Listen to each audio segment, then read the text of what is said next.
In Washington, D.C. on August 14th, freedom of the press advocates delivered a petition with over 100,000 signatures to the Justice Department, urging the Obama administration to cease its efforts to compel New York Times reporter James Risen to reveal a source in his 2006 book that detailed a botched attempt at sabotaging Iran's nuclear weapons program. The Real News spoke to renowned journalist Phil Donahue, who helped deliver the petitions. I'm Phil Donahue, and I'm here to make sure my grandchildren know that I was here when this was going down. I think this is a very important issue, and I'm pleased to make my small contribution toward it. The subpoena against James Risen and the fight against it has been described as one of the most important battles for press freedom in our generation. Talk more about the significance of this, and if it goes against Risen, if he is compelled to testify or he's put in jail, what that would mean for the future of press freedoms today. Well, I don't know. Too many people are going to have more enthusiasm for digging out news and finding sources that would be willing, have the courage to tell you, give you information that might cost them their job, if not their life, their livelihood, if Risen were to be imprisoned. I mean, we've already got it. Very tepid media. Every major metropolitan newspaper in this country supported the invasion of Iraq. All of them. So, I'm afraid we have had a go-along, get-along media that hasn't pushed back. And this will just make it worse. Risen is one of those media people who rose above this kind of handout journalism and had the courage to blow the whistle on a very, very important feature of our nation's history at this moment, and that is the intelligence establishment. And he embarrassed them.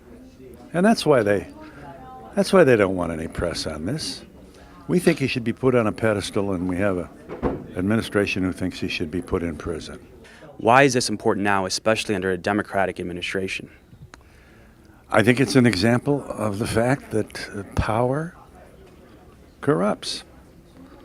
Power doesn't want you looking under the tent. Power wants to make decisions that are good for you, and when we make these decisions, you have to agree, and we want you to just shut up and sing.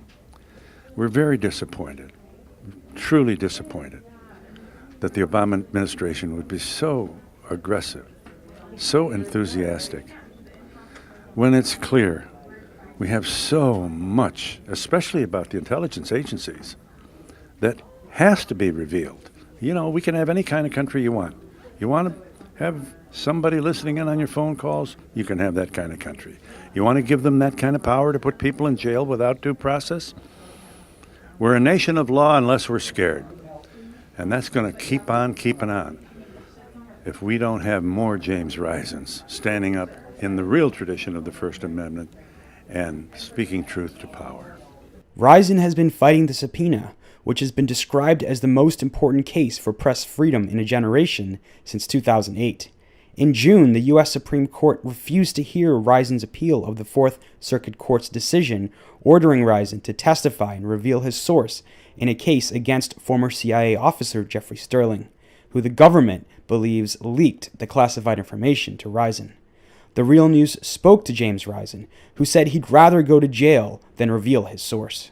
I don't know what's going to happen, but I just think that there's nothing more fundamental to our democracy than freedom of the press. We can't have a democracy without it, and you can't have freedom of the press without aggressive investigative reporting, and you can't have aggressive investigative reporting without the ability to have confidential sources. And your thoughts on the fact it's the Obama administration now, years after the original subpoena, years after your story, which you withheld for years, going after you, so with full force.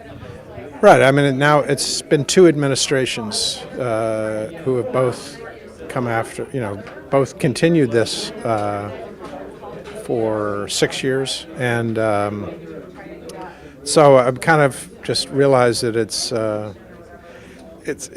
I don't know what you would say. It's just strange that it's been continued this long by the government. And your overall thoughts on how the Obama administration has treated whistleblowers and journalists who they've leaked information to?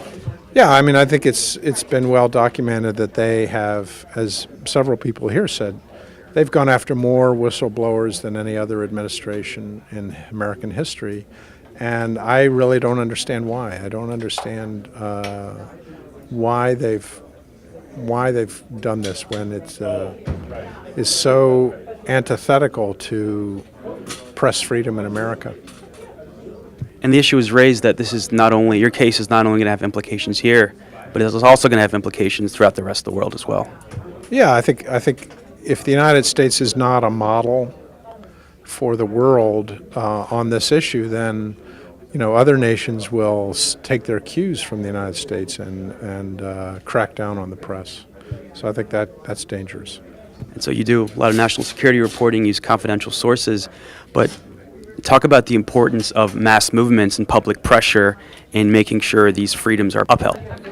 Well, I just wanted to thank, as I said, I just wanted to thank everybody for their support, and hopefully, the fact that more people are getting involved in showing the support will send a message to the government that they should change their approach on these issues. For The Real News, this is Jessel Noor in Washington.